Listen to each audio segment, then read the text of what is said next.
Praise the Lord. सबको जय यीशु।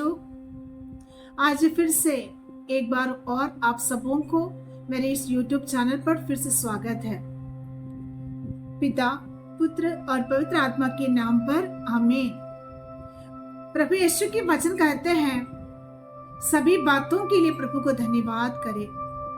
आज हम हमारे सभी कामकाज के लिए, हमारी पूरी परिवार के लिए, हमारे जीवन के सारे सुख और दुख के लिए हम प्रभु यीशु को धन्यवाद देते हैं, क्योंकि आज का जो दिन है, आज का जो समय है, वो ईश्वर ने बनाया है ताकि हम इस दिन हर एक बातों में आनंदित रहे, क्योंकि ईश्वर यही चाहते हैं हम सब खुश रहें और एक दूसरे के साथ प्रेम में रहें। आज ईश्वर की इच्छा यही है, हम सब आनंदित रहो, खुश रहो और हम प्रार्थना में रहें। हमारे जीवन की नित्य प्रार्थना हमें ईश्वर के साथ जुड़े रहने की मदद करते हैं। आज इस प्रार्थना को विश्वास के साथ जो भी सुनते हैं, प्रभु उनके जीवन में आशीषों से भरेंगे। हमें हर एक बात के लिए धन्यवाद देना चाहिए, क्योंकि हमें मालूम है वही सत्य है। संत यूहन्ना अध्याय 8 वचन 32 में कहते हैं, तुम सत्य को जानोगे, सत्य तुम्हें स्वतंत्र बना देगा। तुम सत्य को जानोगे, सत्य तुम्हें स्वतंत्र बना देगा। हमें सत्य मालूम है कि हमारे ईश्वर प्रभु ईश्वर है। हम वचन पर विश्वास करते हैं, हम प्रभु की आज्ञाओं के पालन करते हैं और प्रभु के दिखाए हुए मार्ग पर हम चलने के लिए पूरा प्रयास करते हैं। प्रभु ने कहा है, मांगो और तुम्हें दिया जाएगा। इसलिए हम हमारे जरूरतों को प्रभु के समक्ष हम रखते हैं, क्योंकि वो हमारे ईश्वर है, वो हमारे पिता है, हम उनका संतान है। इसलिए हम प्रभु यीशु से मांगने से डरो मत, वो हमारे पिता है। पिता ने हमें अधिकार दिया है कि तुम मुझसे मांगो। आज हम अधिकार से मांगने से कभी लज्जित होने की जरूरत नहीं है, क्योंकि हम हमारे पिता से मांगते हैं। हम कुछ पाने की आशा में प्रभु के सामने बिल्कुल ना जाए। ऐसा जाए प्रभु के सामने हम अपने आप को पूर्ण रूप से समर्पित करने के लिए जाए। आज हम जिस परिस्थिति में हो, वो सब ईश्वर की देन है। चाहे वो हमारे जीवन के दुख हो, चाहे वो हमारे जीवन के सुख हो, उस परिस्थिति के पीछे, यदि उस दुख की परिस्थिति के पीछे क्या कारण है, उसे हमारे अंदर से हमें जांचना है। प्रभु हमसे क्या बात करना चाहते हैं, हमें क्या समझाना चाहते हैं, क्यों हमारे जीवन में तकलीफें हैं, क्यों हमारे जीवन में बीमारियां हैं। कुछ लोगों के जीवन को देखकर हम सोचते हैं उनके जीवन में कोई भी परेशानी नहीं है, कुछ बीमारी नहीं है।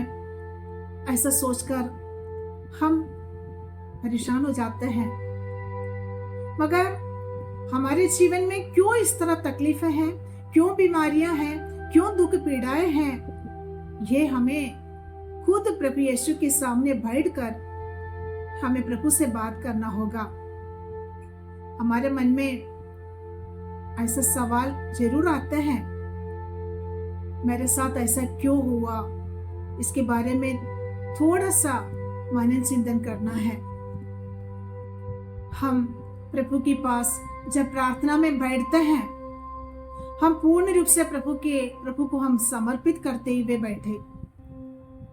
जब उस समय हम हमारे सारे कामकाज को पीछे छोड़ दे, हमारे घर के काम हो या हमारे ऑफिस के काम हो या कुछ अन्य कोई भी काम हो, उसको हम पीछे छोड़कर पूर्ण रूप से हमारे हृदय को प्रभु यीशु के सामने पूर्ण रूप से समर्पित करते हुए हमको प्रभु यीशु के पास बैठना होगा। जब हम प्रभु के पास पूर्ण रूप से बैठते हैं तो वो अपना सहायक पवित्र आत्मा हमारे लिए भेजता है। हम जब प्रार्थना में बैठते हैं तो हम सिर्फ हमारे दुखों को लेकर प्रभु के पास ना बैठे, उस दुख के साथ में प्रभु जो महान कार्य हमारे जीवन में किया है, हमारे जीवन में कितनी आशीषें प्रभु ने हमें दिया, प्रभु ने आज तक हमें संभाला, बीते सालों बीते पल हो, आज तक हमारे जीवन की जो यात्रा में प्रभु यीशु ने हमें कितनी अनुग्रह से हमें संभाला। ये सब बातों के लिए प्रभु को हम धन्यवाद देना है, उनका उस प्रेम के लिए धन्यवाद देना है। प्रभु ने हमारे लिए किया हर एक वरदानों के लिए प्रभु को धन्यवाद देना चाहिए। हमारे परिस्थिति कैसे भी हो, ईश्वर पर कभी संदेह मत करना, हमारे प्रभु पर कोई आरोप मत करना। हम प्रार्थना करने से हमारे प्रार्थना को सुनवाई जब नहीं होता है तो हम प्रभु यीशु पर हम आरोप लगाते हैं, उन पर संदेह करते हैं। हम इतना प्रार्थनाएं करते हैं और हमारे प्रार्थना प्रभु यीशु नहीं सुनता है। हमारे जीवन में दुख आ रहा है तो प्रभु से प्रार्थना करना है, प्रभु मुझे इस दुख को सहने की शक्ति प्रभु आप दे। हमें किसी चीज की कमी प्रभु ने आज तक नहीं किया। प्रभु कहते हैं किसी चीज पर चिंता मत करना, उस जरूरतों में प्रार्थना करना। हमारे प्रभु हमारे साथ है, वचन के द्वारा प्रभु हमसे वादा किया है। दिल से की गई प्रार्थना प्रभु को प्रसन्न है। हम हमेशा स्वार्थ भाव से प्रभु के पास ना जाए, मगर जिस दिन निस्वार्थ भावना से प्रभु के पास हम जाएंगे, उस समय प्रार्थना में प्रभु से हम बोलेंगे, प्रभु हमारे विश्वास को बढ़ाइए, हमारे परिवार को संभाले रखिए। प्रभु से कहेंगे, प्रभु हम चिंता में हैं, हम परेशानी में हैं, हम बीमारी में हैं, मगर उसके पीछे हमारे प्रभु यीशु हमारे साथ है। हम प्रभु पर आशा रखते हैं। प्रभु पवित्र आत्मा से हम पर अधिकार लेगा। प्रभु से हमें प्रार्थना करना है, प्रभु पवित्र आत्मा से हमें भर दे। हमारे प्रभु हमारे हर परिस्थिति को बदलने में वो समर्थ है। संत मत्ती अध्याय 21 पद संख्या 22 में वचन कहते हैं, तुम जो कुछ विश्वास के साथ प्रार्थना में मांगेंगे वो तुम्हें मिल जाएगा। तुम जो कुछ विश्वास के साथ प्रार्थना में मांगेंगे वो तुम्हें मिल जाएगा। आज हम थोड़ा मनन चिंतन करें। क्या मैं और आप जिस बात पर प्रार्थना करते हैं वो कितने विश्वास से हम करते हैं? हमारे प्रार्थना में जब उत्तर नहीं मिलने पर हम हमेशा ईश्वर पर संदेह करते हैं, मगर प्रभु हमारे परिस्थिति को बदलता है।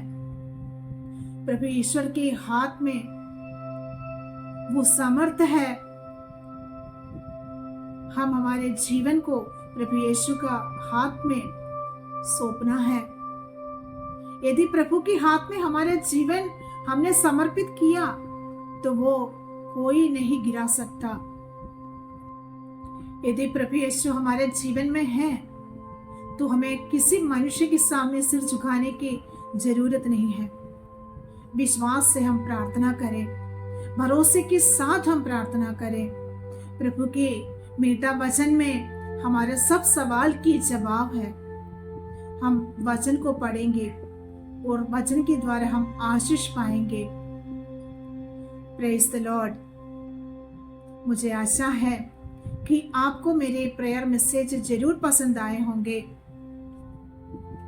आपने अपने दोस्तों को भी इस प्रेयर मैसेज को शेयर करके अपने जीवन में आशीष पाए। हर बुधवार प्रभु यीशु की मीठी वचन के साथ आप लोगों के बीच में मैं जरूर आएंगे। तब तक के लिए हम प्रार्थना में रहेंगे।